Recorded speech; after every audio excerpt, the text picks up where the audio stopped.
Serial நடிகை ஸ்ருதி நாராயணன் அவங்களுடைய ஒரு ஆடிஷன் வீடியோ ஒன்று லீக் ஆயிருக்கு. இந்த லிங்க் உங்ககிட்ட இருந்தா தயவு செஞ்சு ரீஷேர் பண்ணாதீங்க, அப்படியே டிலீட் பண்ணிடுங்க. காம வெறி பிடிச்ச இந்த வீடியோ பார்த்தவங்களுக்கும் காமம் வராது, பரிதாபம் தான் வரும். But this is not a personal call. ஒரு வியாபாரம், காஸ்டிங் கவுச்ன்ற ஒரு டிரான்சாக்ஷன். படத்துல வாய்ப்பு வேணும்னா படுக்கணும். இது வித்தியாசமா வீடியோ காலில் என்ன சொன்னாலும் பண்ணணும் அப்படின்றது ஒரு புறம்போக்கு, பொறுக்கி டேஷ் டேஷ் என்ன வேணாலும் கெட்ட வார்த்தை போட்டுக்கோங்க, தப்பே கிடையாது. ஒரு பெரிய டைரக்டரோட மேனேஜர் அப்படின்னு சொல்லி ஒருத்தர் அங்கேருந்து என்னெல்லாம் கர்மாந்தரம் பண்ண வைக்க முடியுமோ எல்லாமே பண்ண வச்சிருக்கான். இந்த சைடு இந்த பொண்ணு கூட சிரிச்ச முகத்தோட அப்படின்னு சொல்லி பண்ணிட்டே போறாங்க. சத்தியமா இது பார்க்கும்போது மனசுல ஒரே கேள்விதான் வருது, ஏண்டா ஆடிஷன் என்ற பேர்ல என்ன வேணாலும் கேட்பீங்களா?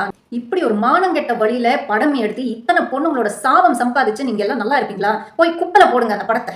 ஒரு பக்கம் நெப்போட்டிசம், ஸ்டார் கிட்ஸுக்கு கிடைக்கிற ப்ரிவிலேஜஸ், கான்டாக்ட்ஸ், வாய்ப்புகள் எங்களுக்கு கிடையாது. இன்னொரு பக்கம் இந்த காஸ்டிங் கோச்ன்ற கன்றாவையும் நம்ம பண்ண மாட்டோம்னு நடுவில் நிற்கிறோம்ல. ஸோ நான் என்ன மாதிரி பல நடிகைகளுக்கு இன்னைக்கு சினிமா வாய்ப்புகளே இல்லாம போயிருக்கு.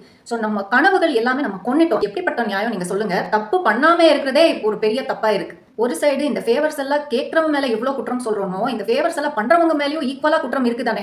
ஆனா ஸ்ருதி அதுக்கப்புறம் என்ன சொல்றாங்க, இந்த வீடியோல இருக்குது நான் கிடையவே கிடையாது, ஏஐ வச்சு பண்ணிருக்காங்க அப்படின்னு சொல்றாங்க. ஆனா இப்போ புதுசா ஒரு வீடியோ லீக் ஆயிருக்கு. அதே செயல்கள், அதே காஸ்டிங் கால் தான். பேசிக்கலி இந்த வீடியோ ரியலா இருந்தா இவங்க விக்டிம் கிடையாது. ரியலா இல்ல அவங்க சொல்ற மாதிரி ஏஐ அப்படின்னா அப்போ இவங்க விக்டிம் தான். இதை பண்றவங்களை அவங்க எக்ஸ்போஸ் பண்ணி அவங்க மேல கம்ப்ளைண்ட் கொடுக்கலாம். அதுதான் இவங்களுக்கு உண்மையான ஜஸ்டிஸா இருக்கும். அண்ட் ஃபைனலி தமிழ் சினிமா இண்டஸ்ட்ரியோட பெரிய மனுஷங்க கிட்ட ஒரே ஒரு விஷயம் தான் சொல்லணும். எல்லா நடிகைகள் சார்பா இந்த விஷயத்த நான் சொல்றேன். உங்க இண்டஸ்ட்ரி நாரி போய் கிடக்குது. First clean up your industry. எங்களுக்கு ஒரு சேஃபான ஒர்க் என்வாயன்மெண்ட் கிரியேட் பண்ணி கொடுங்க. சக ஆர்டிஸ்டா, ஈக்குவல் ஹியூமன் பீயிங்ஸா ரெஸ்பெக்ட் கொடுங்க.